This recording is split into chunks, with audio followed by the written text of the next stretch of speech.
l'importance pour nous, c'est de vulgariser l'histoire d'Haïti.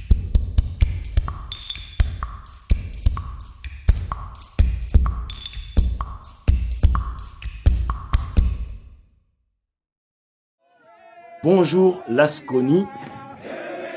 Bonjour Peter. Beauté, beauté mingi papa. Que t'évoque cette date du 18 novembre 1803? Cette date est pour moi le plus grand symbole, je dis bien le plus grand symbole africain, après la chute des empires africains. Je m'explique. C'est Haïti qui permet aux Africains de renouer avec la victoire. Parce que c'est Vertières qui inspire Adoua, 93 ans plus tard. Donc, il a fallu que les Haïtiens posent un acte fort pour signer l'acte de la rédemption du peuple noir. Pendant plusieurs siècles, l'Afrique avait été mise à genoux par les esclavagistes. Il y a eu certes des poches de résistance, mais c'est en Haïti que les Africains vont renaître psychologiquement, spirituellement. Pourquoi on parle de renaissance en Haïti? Parce que les Haïtiens vont mener une lutte épique.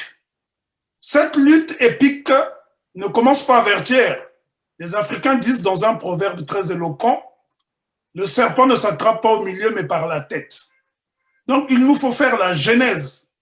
Raconter l'histoire d'Haïti en quelques heures, c'est un exercice impossible. Mais je me ferai le plaisir de rappeler quelques dates. La date qui nous intéresse en premier, c'est la date du 13 au 14 août 1791. Nous avons là un pré-congrès panafricain qui se déroule dans l'habitation Le Normand de Mézy, un négrier français qui avait une grande habitation dans une ville qui est située actuellement dans la commune de Limbé.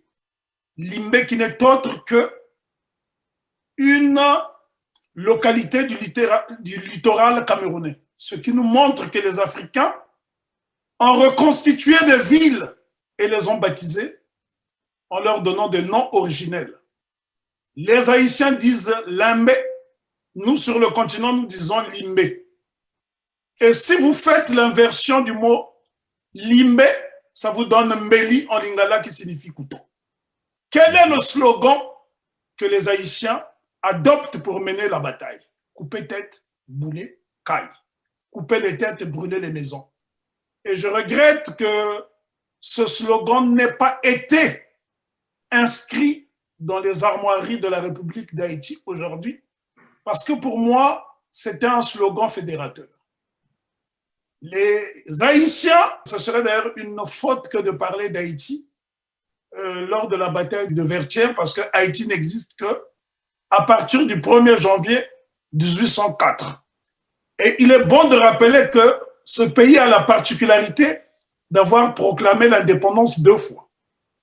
La première proclamation de l'indépendance, qu'on appelle l'indépendance nationale, a eu lieu au fort Liberté, anciennement appelé fort Dauphin dans le nord d'Haïti, qui fait face à une île qu'on appelle l'île de la Tortue. Cette indépendance a eu lieu 11 jours après Vertières, soit le 29 novembre 1803.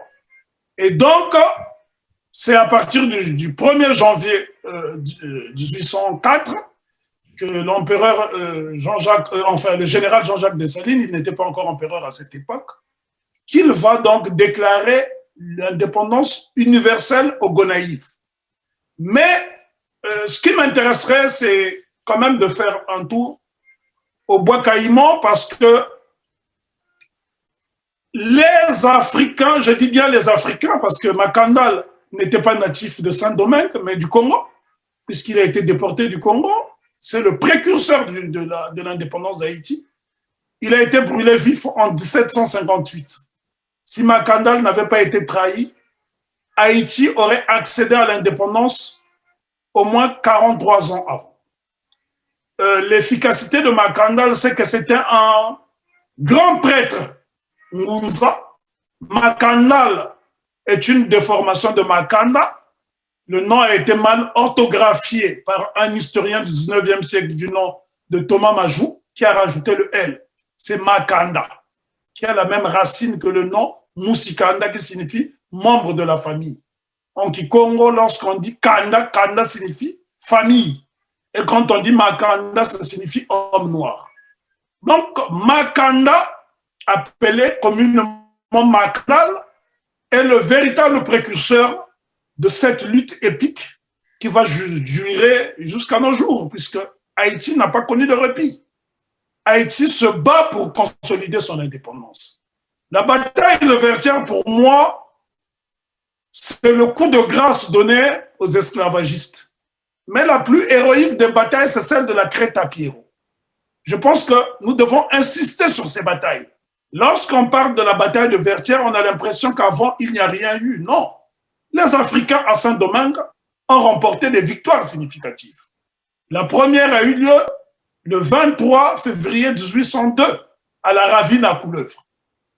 Et bien avant cette bataille, parce que lorsque les Africains réduits en esclavage à Saint-Domingue décident de se révolter dans la nuit du 13 au 14 août 1791, avant que Napoléon n'envoie ses troupes pour mater les rebelles, il y aura d'abord un sous-traitage, c'est-à-dire qu'il y aura une bataille qui va opposer les mulâtres aux nègres. C'est celle qu'on appelle la guerre des couteaux, qui oppose André Rigaud et le général Toussaint Louverture. À partir du moment où on a posé ces bases, on peut parler de Vertières. Mais on ne peut pas parler de Vertières sans commencer par le bois caïman, sans commencer par la guerre des couteaux, sans parler de la Ravine à Couleuvre et la bataille de la Crête à Pierrot. La Crête à Pierrot, qui était un fort situé dans la région, dans le département de l'Artibonite en Haïti. J'ai eu ce privilège d'avoir fait une libation pour les ancêtres pour la première fois le 18 novembre 2018, donc il y a 2 ans environ. Malheureusement, depuis un certain temps, on va dire depuis un peu plus de 3 ans, Haïti traverse une période de trouble. Et je regrette que les Haïtiens, nos frères et sœurs d'Haïtiens, n'aient pas pu trouver un consensus pour célébrer cette bataille, parce que depuis plus de 2 ans, cette bataille n'est plus célébrée officiellement à cause d'une crise politique, sociopolitique qui se déroule en Haïti. Voilà en gros ce que je voulais dire en guise d'introduction, et on pourrait davantage développer parce que Haïti est une histoire dont nous ne parlons pas assez. Mon plus grand regret, c'est que cette histoire épique n'est pas enseignée aux Antilles en particulier et aussi en Afrique.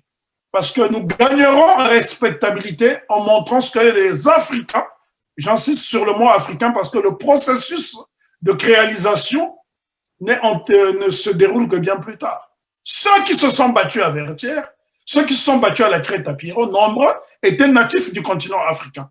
C'était des Africains qui venaient de débarquer fraîchement dans le Nouveau Monde. C'est ce qui explique qu'ils aient utilisé des talismans, parce que le général Jean-Jacques Dessalines a fait appel aux forces de la nature.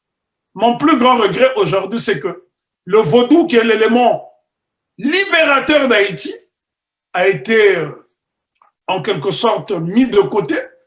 Une partie de la population a jeté l'opprobre sur ce culte qui a été fédérateur. Et l'une des particularités du vaudou haïtien, je ne suis pas vaudouci, je ne fais pas la promotion des cultes, je tiens à garder le caractère laïque de cette émission, mais il est quand même bon de préciser que le vaudou a été l'élément catalyseur pour remporter la bataille de Vertières, qui est la bataille des batailles le 18 novembre 1803. Cette bataille a duré exactement 11 heures. 11 heures où les Africains, réduits en esclavage, vont donc faire preuve d'abnégation, de détermination parce qu'aucun d'eux ne voulait retourner dans les chaînes.